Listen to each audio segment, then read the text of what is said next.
Okay, this lesson's going to be on 6.8, I can solve two-step inequalities. And we're going to use all the rules we talked about last class when we solved one-step inequalities, and we're going to use what we know about solving two-step equations when we solve these. So for the first example, let's do 3x minus 4 is greater than or equal to 11. We're going to draw our line down the equal sign, and we want to undo what's being done to the variable.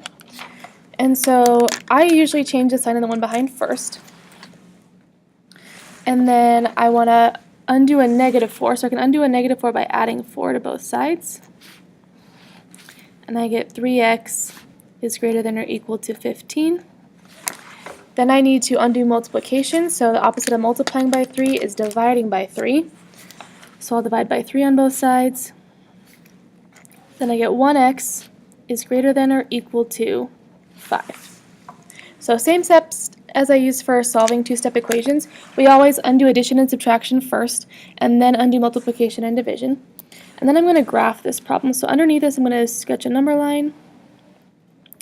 And I'm going to make sure that 5 is somewhere on my number line. I like to put the 5 in the middle. Some of you like to put it 0 in the middle. Either one would work. And then I'm going to circle the 5. And I have to decide, should I shade it in or should I not? I want to shade everything that's part of the solution set. Could x be 5? Yes, it could, because x is greater than or equal to 5. So I'm going to color in the circle. Then I'm going to plug in some of these points. So if I plug in a 4, is 4 greater than or equal to 5? No, so this side doesn't work. Let me try 7. Is 7 greater than or equal to 5? It is, so I'm going to shade to the right. Okay, for my next example, I'm going to do y divided by 3 plus 7 is less than or equal to negative 2. I'm going to draw my line down the inequality sign. The opposite of adding 7 is subtracting 7. So I'm going to subtract 7 from both sides. So I have y divided by 3, 7 minus 7 is 0, is less than or equal to negative 9. Then the opposite of dividing by 3 is multiplying by 3. So I'm going to multiply both sides by 3. This becomes 1y is less than or equal to negative 27. So again, I'm going to sketch a number line. I need to make sure negative 27 is on my number line, and I want to be careful when I label the other numbers on here that negatives go backwards from the positives. And then I'm going to circle negative 27. I'm going to decide if I should fill in the circle or not. I want to shade everything that's part of the solution set. So could y be negative 27? It can, because y is less than or equal to negative 27. And let's plug in points. Let's try negative 25. Is negative 25 less than or equal to negative 27? It's not, so let's try over here. Is negative 29 less than or equal to negative 27? It is, so I want to shade this way. Alright, for example 3, we're going to do, let's do 4 is less than x over 2 minus 5. And so the first thing I'm going to do is draw the line down the inequality sign. I undo subtraction first, so I want to add 5.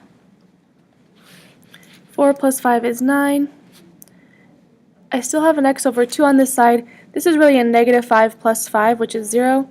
Sometimes I change the sign of the one behind to remember that it's really a negative 5. Now I need to get rid of that divided by 2. The opposite of dividing by 2 is multiplying by 2.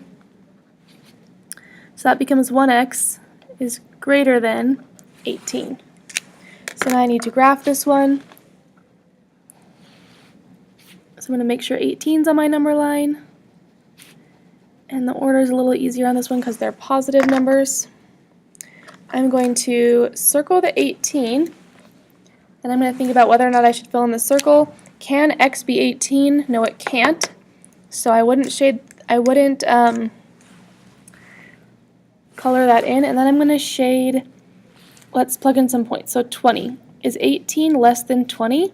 Yeah, so that works. Let's try 16. Is 18 less than 16? No. So I want to shade on this side, since points on this side of the number line work when I plug them in. Okay, the next one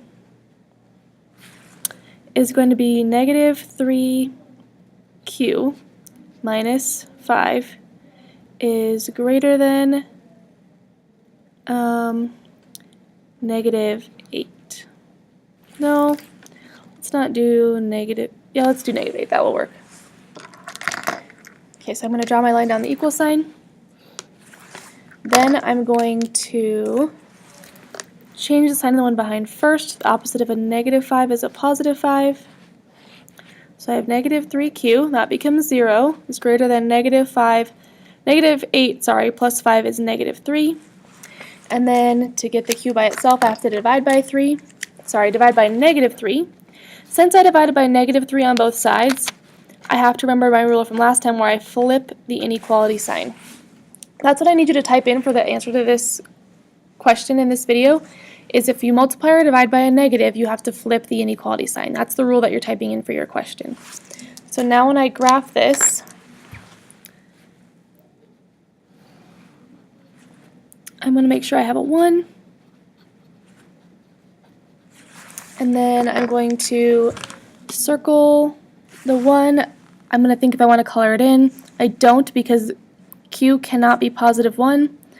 And then let's plug in 3. Is 3 less than 1? No, let's try negative 1. Is negative 1 less than 1? Yes, so I want to shade this way. We're just going to do one more. The last one is going to be example 5. It's going to be 6 minus x is greater than or equal to 2. So first thing I do, draw my line. This looks like a one-step inequality, but it's really a two-step inequality. First thing I should do is change the sign of the one behind. And then what invisible number is in front of the x? It's really an invisible 1, so there's a negative 1 in front of the x. So if I'm thinking about which one I want to get rid of first, I want to get rid of this 6 first, because that's what's being added. So I'm going to subtract 6, because that will give me a 0 here. I still have negative 1x is greater than or equal to negative 4. Then I have to get rid of this negative 1. The opposite of multiplying by negative 1 is dividing by negative 1. So I have x, I have a positive 4 over here. Since I divided both sides by a negative, I'm going to flip the inequality sign. So all that's left to do is for me to graph. I'm going to put a positive 4 on here. I'm going to circle the positive 4, and I'm going to color it in, and then I'm going to shade this way. Because if I plug in a 2, 2 is less than or equal to 4. If I plug in a 6, 6 is not less than or equal to 4, so I know I want to shade this way.